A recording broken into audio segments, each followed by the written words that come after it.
예수께서 또 다른 비유를 들어서 그들에게 말씀하셨다. 하늘나라는 겨자씨와 같다. 어떤 사람이 그것을 가져다가 자기 밭에 심었다.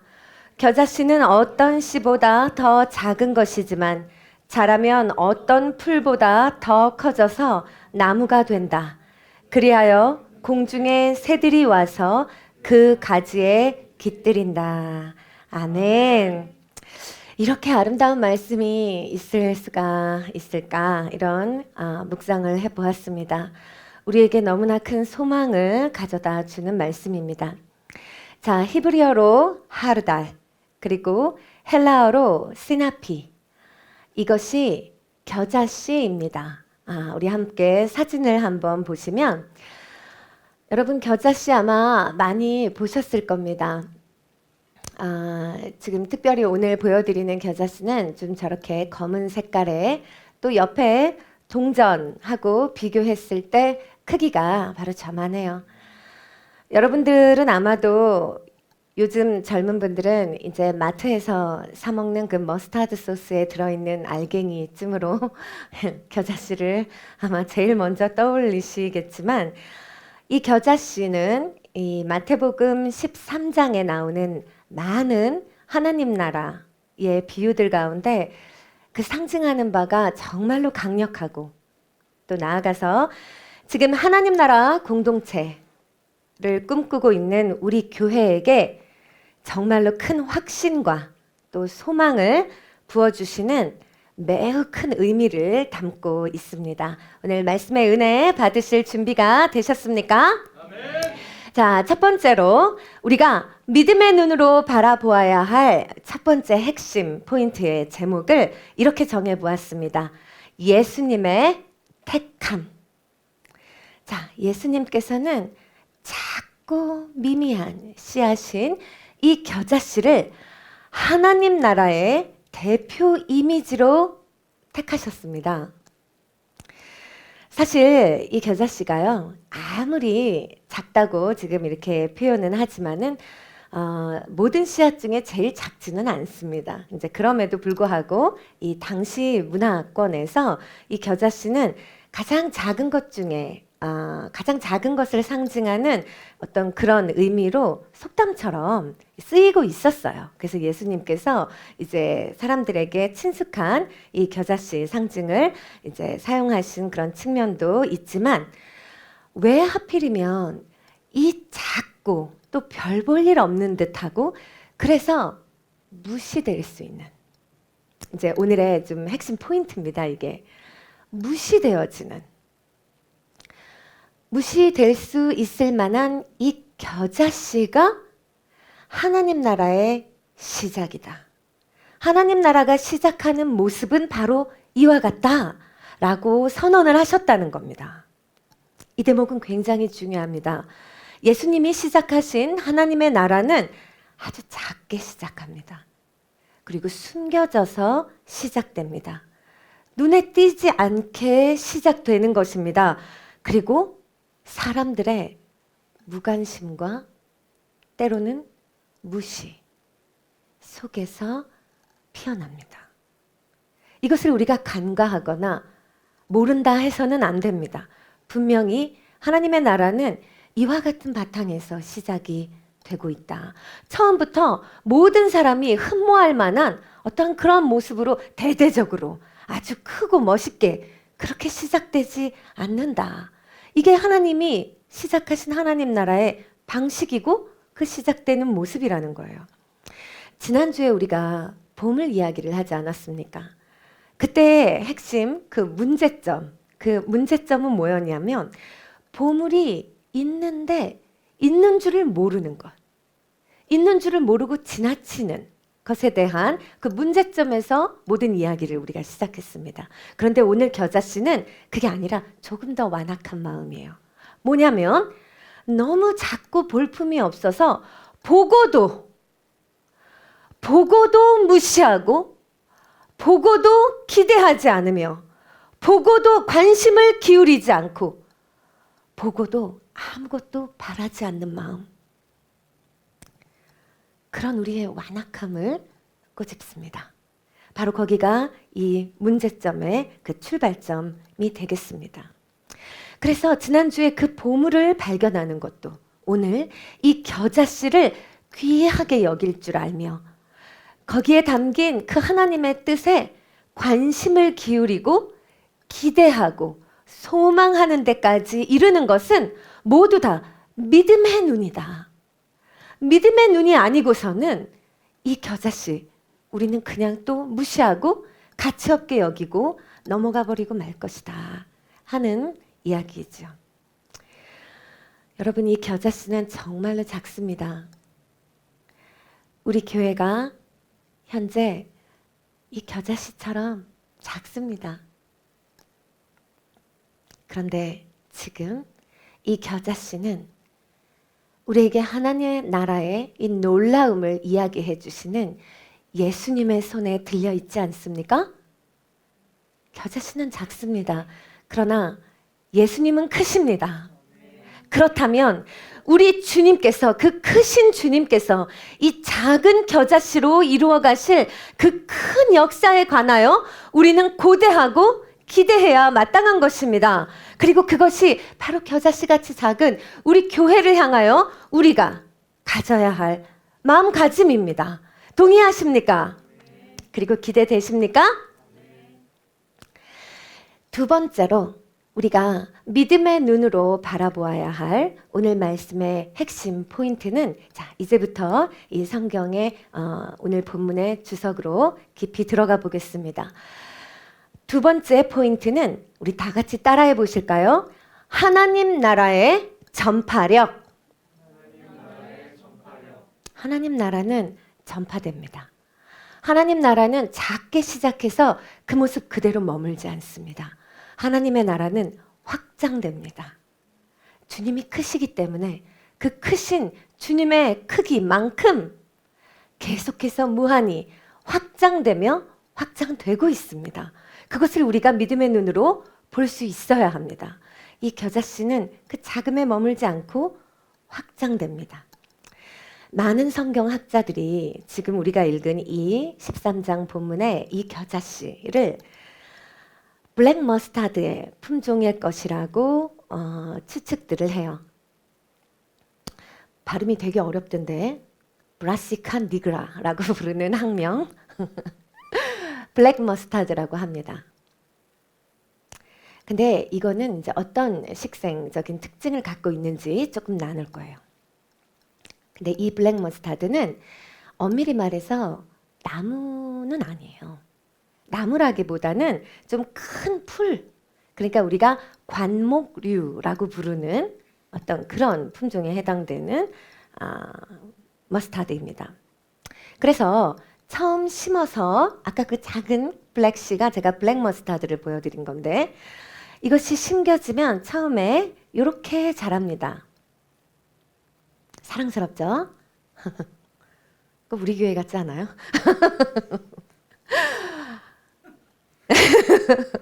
여전히 예쁘고 소담스러우나 또 작고 미미합니다. 그리고 연약해 보입니다. 그리고 크게 볼품이 있어 보이지는 않습니다. 그런데 이제 이것이 쭉쭉 자랍니다. 그래서 다음 사진도 보여드리면 한 번에 다 보여주셨군요. 네, 자, 왼쪽부터 그럼 보죠. 조금 더 자라면 이제 저렇게 키가 자라죠.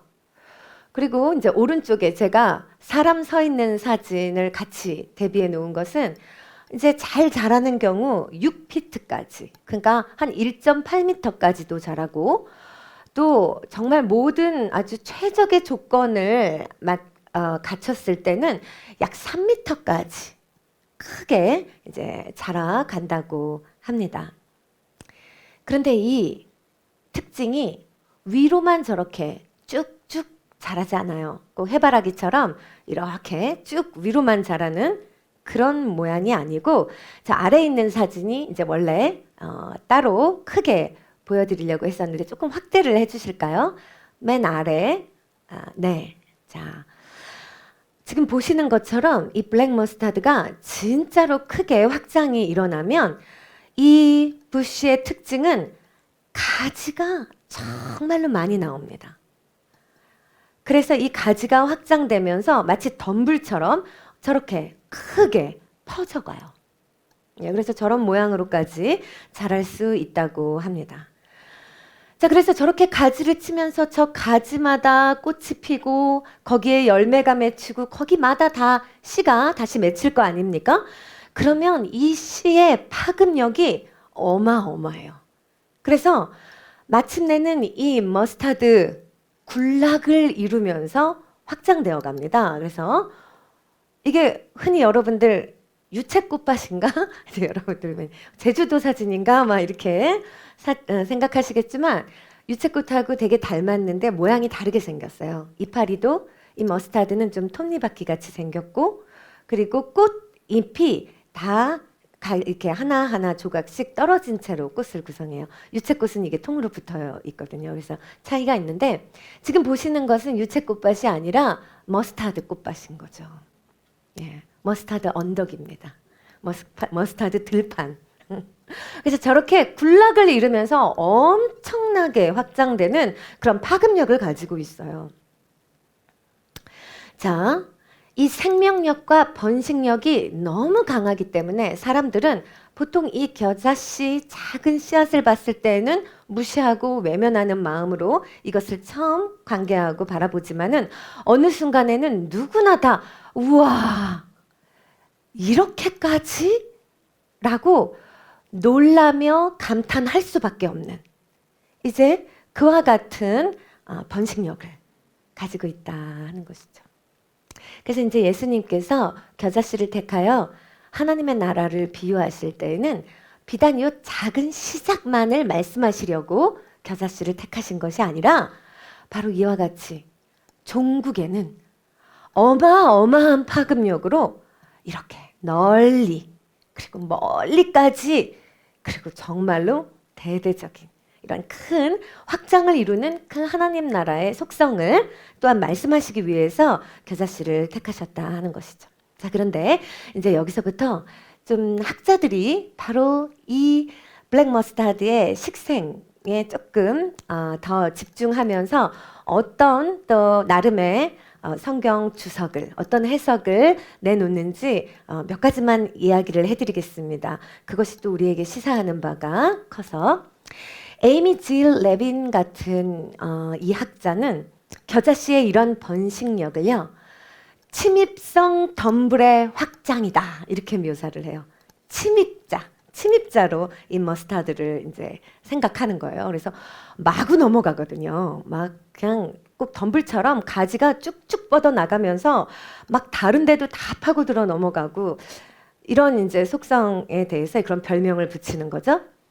그러면서 해석하기를 아마도 예수님은 이와 같은 의도를 가지고 이 블랙 머스타드로 하나님 나라를 비유하지 않으셨을까? 즉 하나님의 나라는 뭔가 잘 정돈된 정원처럼 인위적인 그러니까 사람에 의해서 관리되고 통제가 돼서 어떤 사람의 그런 인위성의 체계에 의해서 건설되어질 수 있는 그런 나라가 아니고 사실상 인간의 이해 밖에서 그리고 인간의 통제 밖에서 걷잡을 수 없이 퍼져나가고 번져나가는 어떤 그런 속성을 가진 그 하나님의 주권적인 그의 나라가 아닐까라는 설명과 함께 특히 이렇게 통제 밖에서 마구마구 퍼져나가는 이제 이 머스타드는 생각해 보면 자 기존에 존재하는 질서와 그리고 문화가 있지 않습니까? 특별히 그 당시의 시대를 좀 주름잡고 모든 통제권을 가지고 있는 이 기득권 세력의 통제권. 우리는 결국 거기에 많은 영향과 또 통제를 받으며 살아가지요. 그들의 문화가 마치 우리가 맞춰 답습하고 따라가야 할 문화로 인식이 되잖아요. 자, 그런데 바로 이와 같은 기득권의 통제, 이것을 불편하게 만드는 그러한 거스름의 물결로 느껴진다는 거예요.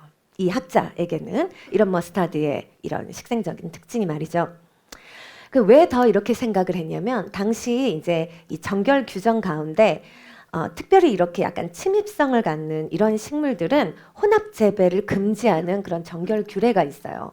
다른 식물들을 막 이렇게 침범하고 들어가니까요. 그래서 이것을 분리해서 심어야 하는 그 혼합 재배 금지법, 킬라임이라고 하는 그런 정결 규례가 있었는데 그런 관점에서 봤을 때 이 정결 규례의 기득권의 입장에서 봤을 때 예수님이 시작하신 이 하나님 나라의 운동은 통제가 안 되는 거야.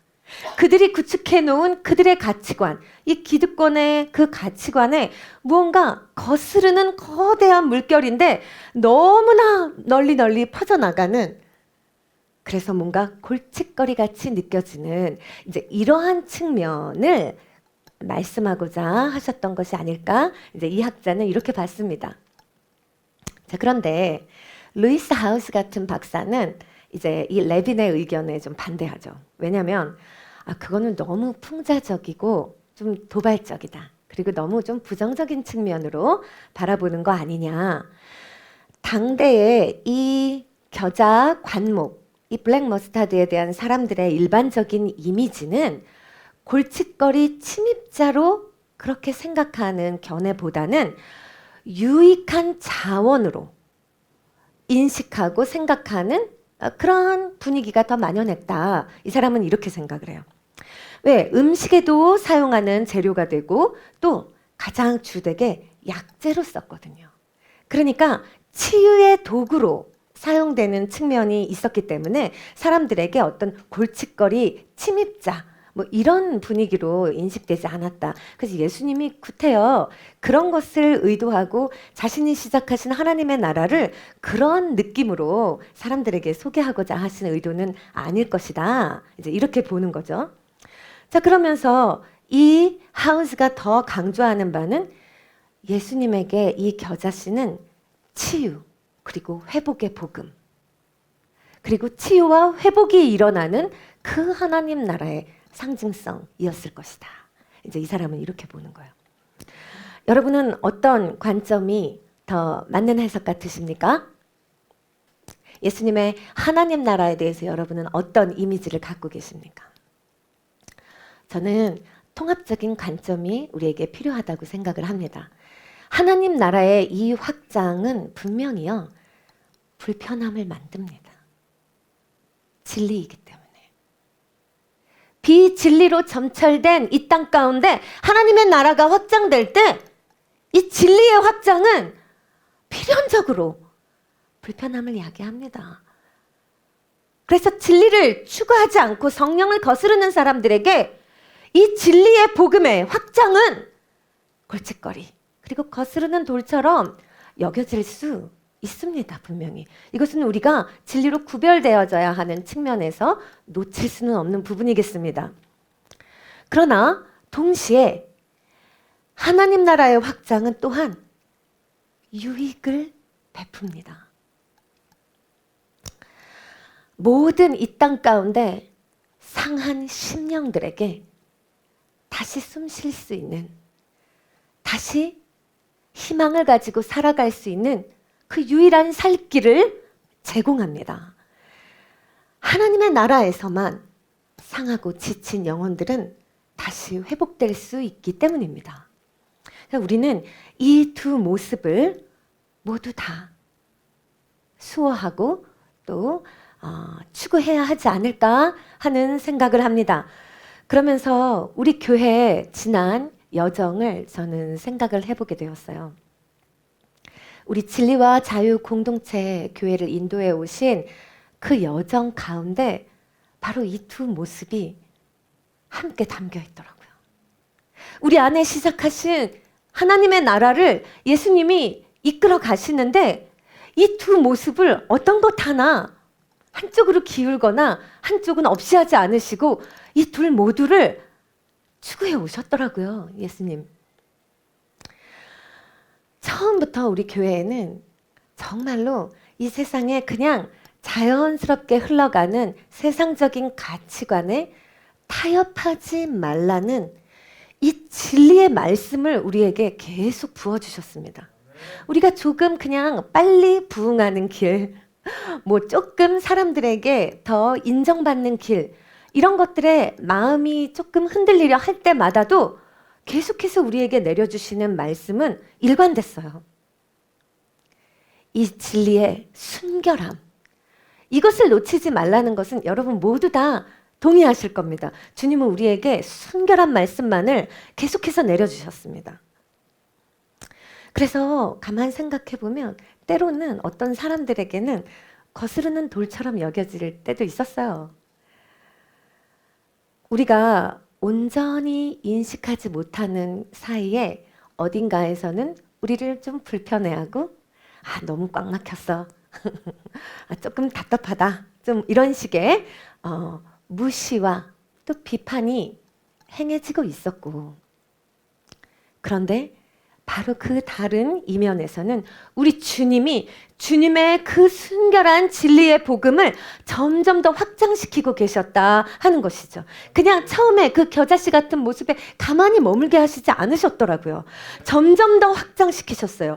그러면서 거기에 특별히 치유하시는 복음, 그 회복의 복음을 우리에게는 넘치도록 더 부어오셨다. 그리고 이것을 점점 더 마치 가지치기처럼, 가지가 점점 더 뻗어나가듯이 우리 안에 그 사역을 확장시켜 가시는 그 모습을 제가 이제 뒤돌아보니 너무 분명히 보이더라 하는 겁니다. 우리 처음 개척 때부터 같이 섬기신 분들은 다 지금 고개를 끄덕이시죠. 무슨 이야기인지 정말 동의가 되실 겁니다. 우리 교회 얼마나 작게 시작했는지 아십니까? 겨자씨 저리 가라. 우리 부부 몽골에서 돌아와서 그 원룸, 정말 그때부터 이제 우리 사이에 조금씩 그 금이 가기 시작한 거예요. 이게 너무 스페이스가 이제 너무 거구와 이게 함께 사는데 공간이 너무 작아. 근데 이제 그러면서 맨날 부대끼다 보니까 이 연결이 되면서 이제 우리가 교회가 이렇게 되는 흐름으로도 이어진 건데, 자, 그 가정집에서 처음에 한 두세 사람 왔다 갔다 했지만 진짜 진실한 성도의 자세, 마음가짐으로 뿌리내린 사람은 딱 한 사람. 그래서 우리 권집사하고 우리 그 토라 말씀 읽으면서 시작이 됐습니다. 그 말씀이 이제는 선포되어질 수 있는, 그리고 주님 앞에 우리가 마음껏 경배드리고 반응할 수 있는 예배를 세워주셨거든요. 그리고 나서 예배드릴 처소를 우리에게 마련해 주시는데, 우리가 작고 미미한 겨자씨인 고로 그 예배 처소를 유지하기가 힘이 들었어요.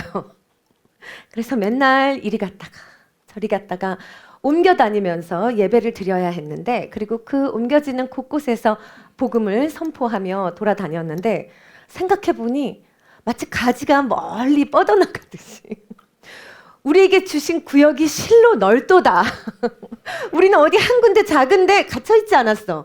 우리는 막 거의 전국구는 아니었지만 나중에 시르 아비브까지 주셨기 때문에 무주까지 가죠. 거의 대한민국을 누비면서 돌아다니면서 말씀 뿌리면서 예배하면서 우리가 그렇게 우리 주님이 우리에게 부어주시는 복음의 확장이 일어났는데, 그 걸음 일으켜 세워주시느라 또 진자리야 봉고차까지 다 주시고 차 안에서 예배하면서 막 돌아다니고. 여러분, 이런 교회가 어딨어요? 그야말로 움직이는 주님의 교회. 진짜 도로를 달리면서 예배를 우리는 드리고 복음을, 씨앗을 그냥 움직이면서 퍼뜨리고 다녔습니다. 왜 동의를 안 하세요? 우리 교회의 가장 뜨거운 파트인데. 자, 그랬는데 그 세월 동안에도 주님은 확장시키고 계셨고, 그러나 많은 또 바깥의 사람들은 우리의 그런 모습을 마음껏 비웃고 우리를 작다, 미미하다, 초라하다, 우습게 여기는 그러한 시선은 계속해서 존재했습니다. 주님께서 복음을 확장시키시며 확장시켜 가실수록 이 비웃음도 같이 커져갔습니다. 솔직히. 그런데 여러분, 지금 보십시오. 그 세월을 주님께서 홀로 주관하셔서 인도하신 후에 지금 우리에게는 이 성전이 주님께 봉헌되어질 수 있는 은혜의 때가 임하였고, 심지어 일주일에 한 번 겨우 그냥 예배하는 게 아니라 주일에도 오전에 그리고 오후에 2번 주의 말씀 앞에 나아가는 이러한 복된 이 예배의 시간마저도 확장시키시는 우리 주님의 은혜를 봅니다. 그리고 이번에는 심지어 주중 예배까지 우리가 함께 모여 기도하는 시간까지 주님께서는 점점 더 확장시키고 계시는데, 제가 이것은 꼭 간증하고 싶었습니다. 지난 금요 흰돌 기도회 때 제가 너무 은혜를 받고 정말로 깨달음이 컸습니다. 이 흰돌 기도회 시간이 기도가 그 뿌리 내리고 있다는 느낌이 강하게 느껴졌어요. 기름 부으심이 가득 임한다는 것을 제가 느꼈습니다. 지난 금요일에. 처음에 이 성전에서 금요 기도에 올려질 때 정말로 느낌이 아주 척박한 밭. 기도의 씨앗이 한 번도 뿌려지지 않은 황무지에 마치 첫 기도를 쌓아 올리는 어떤 그런 막막함 같은 걸 느꼈었거든요. 그리고 우리의 기도가 합심되어 올라가는 어떤 그러한 느낌이 굉장히 부족했습니다. 그런데 지난 금요일에 기도하는데 기도가 쌓이고 있다. 그리고 기도가 쌓여 있다. 기도가 점점 올라가고 있다. 그리고 우리의 기도가 연합되어 정말로 하늘로 올려지고 있다. 이 느낌이 우리 공동 기도 제목으로 우리 교회와 또 인근 일대 전도 선교 사역을 위해서 우리가 합심 기도하는데요. 이번에 기도가 올려지는데 이 성령의 역사하심이 제가 진짜 이 심장이 뛰는 느낌으로 가득 임하더라고요. 기도가 올려지고 있다 하는 것은 여러분 이제 곧 응답의 때도 가까웠다는 소리입니다. 이제 응답이 임할 것입니다. 너무 행복했습니다. 그러면서 믿음의 눈으로 바라봤습니다. 우리 주님의 일하심을, 우리 주님이 이렇게까지 정말로 확장시키고 계시는구나. 아까도 언급했지만 그뿐이 아니에요. 시라 아비브 여러분 정말 그것도 그냥 작고 미미한 것으로 그냥 무가치하게 느끼고 계실지 모르겠지만 얼마나 대단한 건지 모릅니다. 우리가 힐링 리트릿이라는 그 치유와 회복의 사역, 그거 정말 주님께서 주권적으로 우리 교회만이 섬길 수 있는 그 놀라운 사역을 우리 가운데 시작하시고 또 우리가 그걸 행할 자리 마땅히 구할 데가 없어서 이거 한번 치르려면 펜션비만 몇백이 나가니까 이거 사람들한테 그만큼을 요구하는 게 마음 어려워서 우리가 기도하고 간구할 때 그 아름다운 자연 환경 속에 이것을 행할 수 있는 시라비보와 심지어 우리 프로그램 같이 도와주실 교회까지 연결해 주셔서 100몇 년 된 우리나라 역사책에 나오는 교회예요. 증산교회가. 거기와 연합해서 이 힐링 리트릿 사역을 이거 너무 어렵지 않겠나 할 때마다 그래도 다시 하게 해주시고 끊임없이 이 사역의 가지가 계속해서 뻗어나갈 수 있도록 주님은 지금 일하고 계심을 여러분 보시지 않습니까? 제가 진짜 너무 감동이 되더라고요. 자, 마지막으로 딱 하나만 더. 여러분 여기서 멈추는 줄 아십니까? 올해는 드디어 우리 교회가 이 복음을 들고 확장을 하다못해 이 나라 국경을 넘어 이제 처음으로 해외 선교까지. 우리 올 여름에 해외 단기 선교 갑니다. 개척 이래 처음 있는 일입니다. 주님이 지금 어디까지 이르셨는지를 보십시오. 그동안 믿음 없는 눈으로 맨날 우리를 보면서 아우 작다 왜 이렇게 작지 그 눈으로 바라보지 않으셨습니까? 그런데 주님이 홀로 행하신 이 여정을 보시면 얼마나 주님께서 우리를 지금 크게 넓게 확장시키고 계시는지를 우리는 믿음의 눈으로 바라볼 수 있습니다. 여러분들이 이 믿음의 눈으로 바라보면 이 확장이 앞으로도 지속될 것을 또한 믿을 수 있습니다. 그럴 때 이 모든 믿음이 이 공동체를 살아나게 하는 것입니다. 여러분 믿음의 눈으로 바라봅시다. 예수님 마태복음 17장 20절에서 이렇게 말씀하셨습니다. 우리 다 함께 화면 보면서 마음에 새기며 읽어봅시다. 시작. 너희에게 겨자씨 한 알만한 믿음이라도 있다면 이 산더러 여기에서 저기로 옮겨가라 하면 그대로 될 것이요 너희가 못할 일이 없을 것이다. 아멘. 믿으십니까? 주님께서 이 말씀을 우리 교회 공동체에 주십니다, 여러분. 정말로 주님께서 약속하신 그대로 다 이루어 주실 것입니다. 아멘, 아멘을 크게 하시죠? 아멘. 자, 이제 마지막으로 우리가 믿음의 눈으로 바라보아야 할 세 번째 핵심 포인트는 우리 다 함께 따라 읽겠습니다. 하나님 나라의 변화력. 네, 이 부분이 가장 놀랐습니다. 오늘 본문 마지막을 보시면 이 겨자씨가 풀이 크게 자라다 못해 갑자기 변화합니다. 나무가 된다라고 표현을 해요. 나무가 되어서 심지어 공중의 새들이 와서 그 가지에 깃들인다 라는 서술로 이 비유가 마무리되고 있는 것을 봅니다. 그런데 여러분은 이미 앞서서 블랙 머스타드에 대해서 그 식생일간에 이미 들으셨기 때문에 이 구절이 조금은 의아하게 들리실 겁니다. 자, 이 구절만 처음에 우리가 듣고 있을 때 여러분이 상상하는 나무는 어떤 모습입니까? 여러분 보통 이 말씀 들으실 때 어떤 모습의 나무를 상상하셨죠?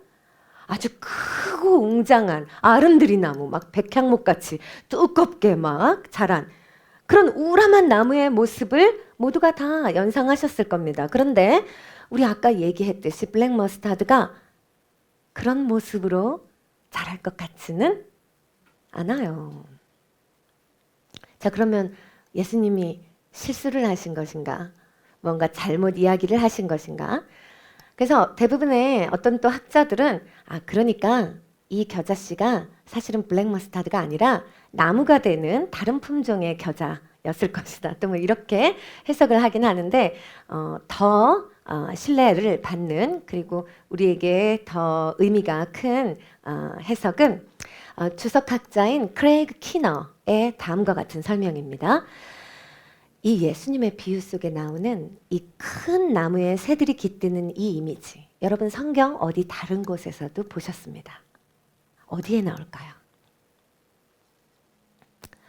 큰 하늘에 닿을 듯이 크게 솟은 나무에 공중에 새들이 와서 깃들고 동물들이 와서 깃들고 뭐 이런 이야기가, 이런 이미지가 등장하는데요. 바로 다니엘서 4장 12절에 사실은 느부갓네살 왕이 꾼 꿈을 다니엘이 침상에서 직접 그것을 보고 그것을 해석하는 이야기를 해줄 때 등장하는 바로 그 나무 이미지입니다. 자, 그러니까 왜 예수님이 이 다니엘서 구약 성경에 나와 있는 이 나무의 이미지를 그럼 사용하셨을까? 그 다니엘서에서 이 나무가 상징하는 바가 무엇인가? 그것을 알면 되겠죠. 다니엘서 4장에 나오고 있는 이 나무는 한마디로 아주 큰 왕국, 엄청나게 큰 제국을 상징하기 위한 그러한 상징물입니다. 그러니까 나무 이랬을 때 그 말은 한마디로 왕국이라는 뜻이에요. 자, 우리가 아까까지 그 풀이 번져가는 이야기를 할 때까지만 해도 그 풀의 확장성만을 생각했습니다. 그런데 이것이 나무가 되었다라는 말은 하나님의 왕국, 하나님의 나라가 완성되고 있는, 이루어지고 있는 그 모습을 우리에게 비유적으로 보여주는 그러한 대목이다 하는 거예요. 자, 그러니까 그렇게 읽으면 이 겨자씨 비유는 다음의 내용이 되는 거예요. 아주 작은 것으로 시작했으나 불가능해 보일 만큼 불가능한 그러한 큰 왕국을 이루게 될 것이다 라는 메시지. 그것이 하나님 나라의 이 역설적인 부흥의 방식이다. 즉 변화되는 모습으로 확장된다. 아멘. 단순히 풀숲이 번지는 들판이 아니다. 이것이 큰 나무, 왕국으로 완성된다 라는 그런 믿음의 선포라는 거예요. 그러니까 예수님의 비유는, 예수님이 이렇게 쓰신, 이렇게 말씀하신 이유는 이 하나님 나라의 이 변화력에 대해서 청중들과 소통하기 위한 어떤 수사학적인 표현이셨지, 뭐 머스타드 종류를 잘못 아셨거나 아니면은 억지로 뭐 이렇게 표현하신 그런 게 아니었다 하는 거예요. 자, 여러분 그러면 어떻습니까? 주님께서 우리 공동체 안에 작게 시작하셨으나 이미 이루어가고 계시는, 이 확장시켜가고 계시는 그분의 나라를 이제 우리 안에 반드시 완성시키시고 또한 이루어내실 것이다 하는 부분까지 여러분 믿으실 수 있겠습니까? 아멘. 주님께서 다 이루어 가실 것인데 이 나무는 단순히 큰 왕국을 상징하는 것만이 아니라 그 나무에는 많은 새각이 뜬다 했습니다. 그것이 주님께서 우리 안에 이루어 가실 그 나라의 모습이 되겠습니다. 왕국은 왕국인데 거기에 새가 많이 깃든다. 자, 이 표현은 또한 우리에게 어떤 관점을 시사하겠습니까? 단순히 사역의 확장됨을 의미하기보다는 많은 영혼들에게 안식처가 되어주고 이들을 복음 가까이에로 불러 주님을 만나게 해주는 우리 사역들의 깊이와 그 질적인 성숙을 내포하는 의미가 되지 않겠습니까? 여러분, 여기까지인 것입니다. 우리 주님께서는 단순히 우리를 크게 확장시키시는 것이 아니라 우리의 사역과 이 확장을 변화시키셔서 우리들을 완전히 새롭게 하셔서 변화를 일구시어 많은 영혼들이 깃들 수 있는, 그래서 그들을 품을 수 있는, 그들을 예수님 만나게 해줄 수 있는 그러한 사역의 확장으로 그러한 하나님 나라의 완성을 우리 가운데 이루시겠다 하는 약속의 말씀이다 하는 것입니다.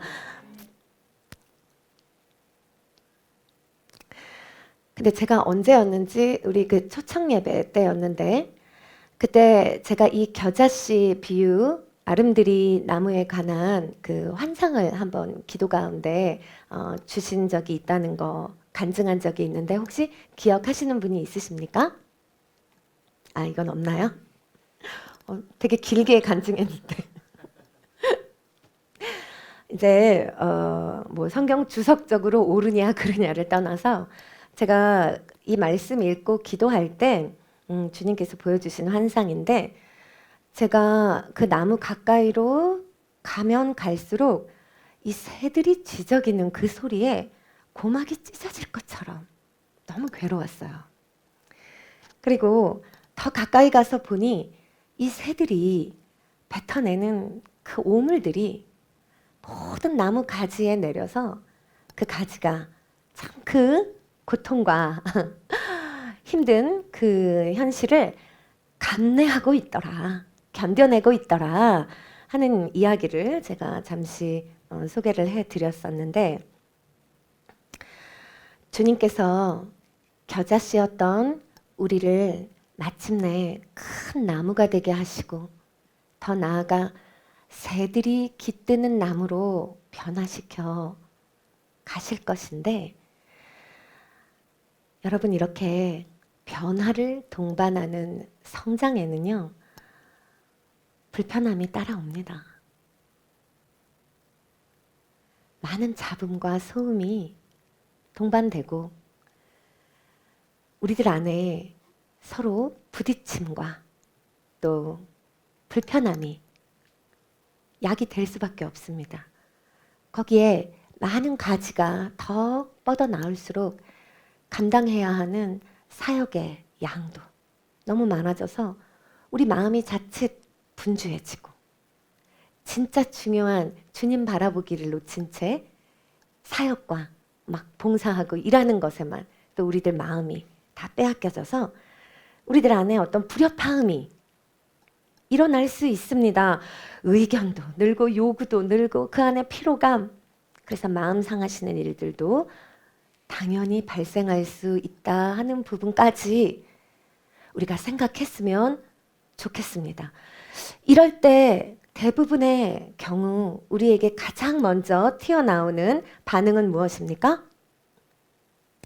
불평, 그리고 불만, 그리고 뭐든지 부정적으로 해석하는 태도입니다. 그리고 서로를 향한 비판이 우리 안에서 제일 먼저 나타나는 반응이 되지요. 우리가 참으로 똑똑하고 그리고 잘 깨어 있어서 이런 것들을 잘 분별하기 때문에 그 같은 반응을 보인다 착각해서는 안 됩니다. 이와 같은 모든 불평의 반응들은 현실 감각이 아닙니다. 모든 교회 공동체 안에서 나오는 이러한 불평들은 종종 믿음의 눈이 닫혀 있다는 신호입니다.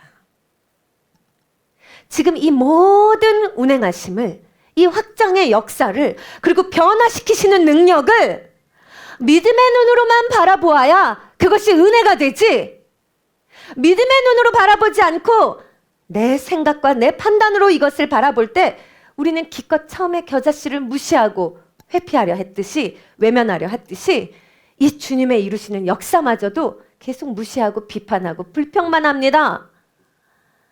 우리가 그래서야 되겠습니까?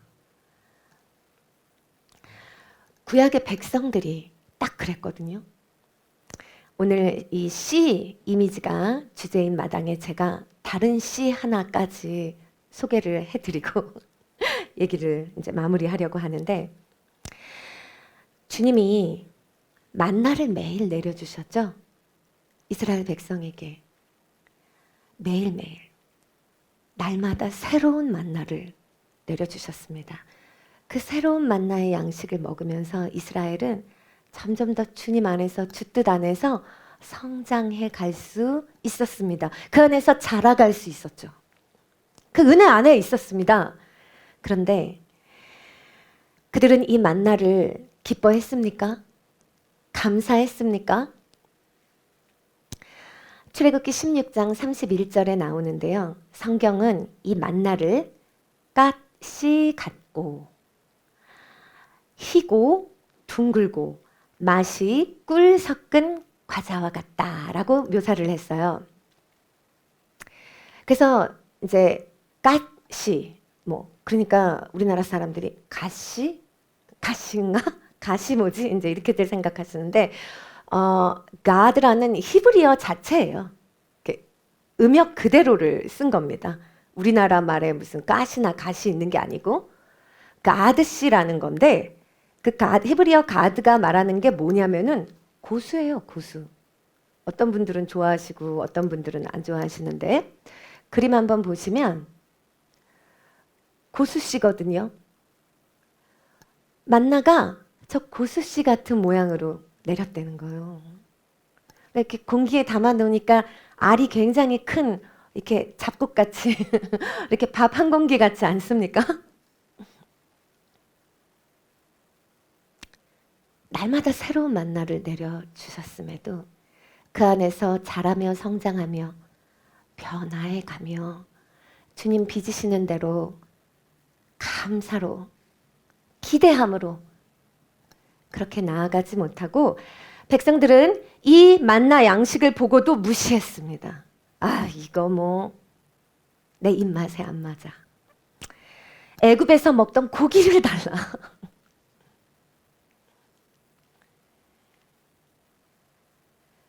날마다 새롭게 베풀어 주시는 이 은혜의 섭리를 우습게 보고 귀한 줄 모르고 자기 입맛에 맞는 것을 요구하는 이 태도는 오늘날에도 남아있는 우리의 고질병인 것 같습니다. 하나님이 이미 우리에게 많은 것을 주셨습니다. 이미 많은 것을 확장시키고 계십니다. 그런데 이런 것들을 바라보며 감사치 아니하고 귀하게 여길 줄 모르는 것, 기뻐하고 기대하면서 그래서 더 그의 나라로 침노하는 자세로 열심을 내기보다 당장 내 눈앞에 마음에 안 드는 것, 불편한 것, 부정적인 것만을 캐내는 그런 자세로 성도들이 일관한다면 그 공동체는 금세 사그라들어버리고 마는 것입니다. 마태복음 11장 12절에 예수님은 천국은 침노하는 자의 것이요 침노하는 자는 빼앗느니라, 소유하느니라 라고 말씀하셨습니다. 이것은 결코 하나님 나라를 소유하기 위해 난폭해지라는 말씀이 아닙니다. 이것은요, 돌파하라는 명령입니다. 우리의 모든 냉소와 무관심, 그리고 무기력을 뚫고 불평의 관성을 뚫고서 새롭고 산 길이 되시는 예수님의 길, 그 하나님의 나라를 열어가시는 그 길을 추구하라는 결단의 촉구인 것입니다, 여러분. 오늘 이 자리에서 우리 다 함께 결단합시다. 주님께서 열고 계시는, 주님께서 변화로 일구어가고 계시는 그 하나님의 나라로 침노에 들어갑시다, 여러분. 믿음의 눈으로 그 나라로 들어갑시다. 주님께서 우리를 반드시 성장시키실 것이고 확장시키실 것이고 변화시키실 겁니다. 그분의 왕국 하나님의 나라를 우리 안에 완성해내실 것입니다. 이때 우리가 할 일은 이 모든 인내의 시간을 견뎌내는 믿음의 기도입니다. 그러니 기대하고 기다리고 그리고 제발 기도합시다. 기도하십시다. 아멘.